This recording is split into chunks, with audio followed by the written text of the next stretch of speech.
Okay, welcome back to mathematics class. Today we are going to learn about ordering fractions and then adding, subtracting fractions. How to order fractions? I'm sure that you have learned about this in the previous semester with the mathematics course book checkpoint 7, and today we are going to just review it.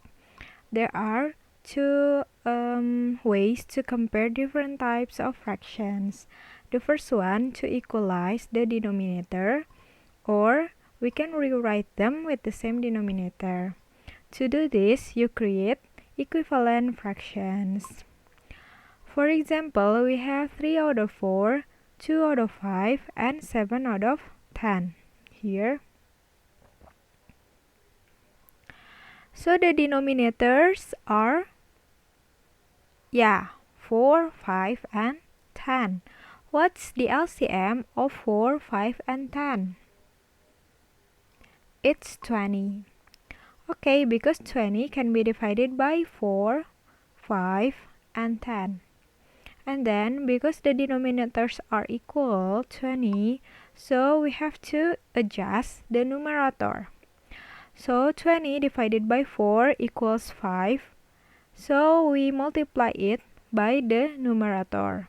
So 5 times 3 equals to 15. And then 20 divided by 5 is 4. Times 2, it's 8.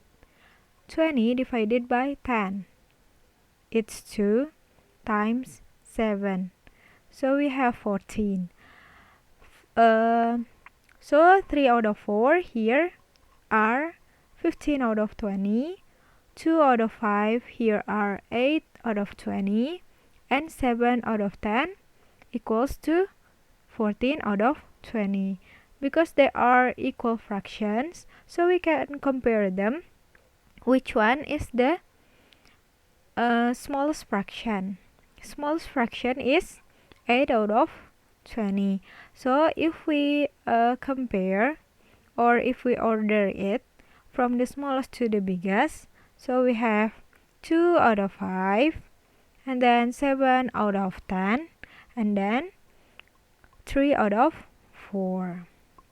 But sometimes the fractions are not easy to find the equal denominator. For example, use division to write these fractions in order starting with the smallest. So we have 20 out of 45, 7 out of 18, and 14 out of 32.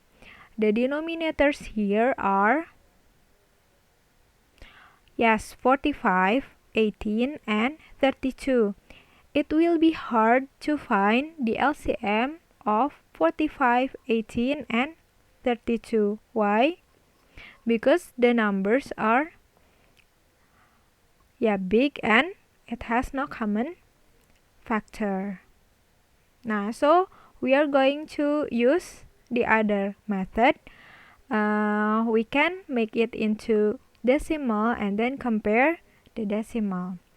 For example, 20 out of 45.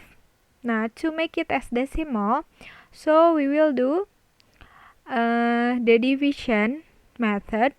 So 20 divided by 45 equals to 0.4444. Do you remember how to divide the numbers? By using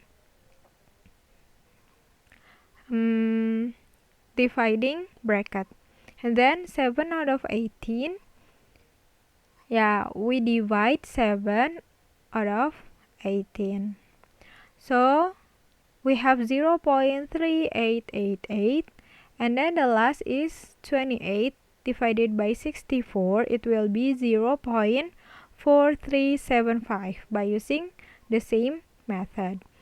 Because we have the decimal here, the decimals are different. So which one is the smallest?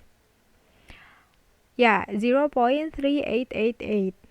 So we have 7 out of 18 is the smallest. And then what's the biggest number?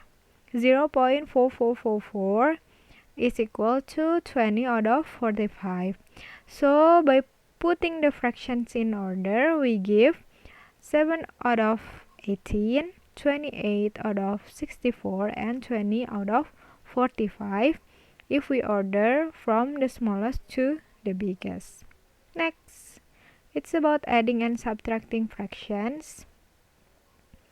How to add and subtract fractions? I'm sure that you have learned about this before. By equalize the denominators. Now, to add or subtract fractions, they need to have common denominators. So, we cannot do the operation addition and subtraction if it's not same. So, it has to be a common fractions. By following these rules. The first, rewrite fractions using a common denominator. Add or subtract these written fractions and simplify the answer or write it as a mixed number if needed. For example, we have 2 out of 3 minus 1 out of 8. In here, the denominators are 3 and 8. So, the LCM of 3 and 8 are 24. So, we make it into 24, both of them. And then 24 divided by 3 is 8. And 8 times 2 equals to 16. And then 1 out of 8 will be 3 out of 24. So we have, if the denominators already equal, so we just subtract the numerator. So 16 minus 3 equals to 13. How about the addition or subtraction of a mixed number? Now, how to add a mixed number? For example, we have here 3 out of 5 plus 2, 1 out of 2. Now, we can do, there are two ways actually. The first one is making it into the proper fractions. This is a mixed number into the improper fractions. So, we will make it into the fractions. So, 5 times 1 plus 3 equals to 8. 2 plus 2, 2 times 2, 4 plus 1 equals to 5. So we have 8 out of 5 plus 5 out of 2. Until this, we will do the previous method by equalize the denominators. So we have 41 out of 10 equals to 1 out of 10. The second one is adding the whole number by whole number and fraction by fractions, but it will makes it into two working. 1 plus 2 equals 3. 3 out of 5 plus 1 out of 2 will be 11 out of 10. So it will have 3, 11 out of 10, or we can simplify it into 4, 1 out of 10. Okay, that's for today. I hope you finish all the quizzes next, and see you in the next meeting.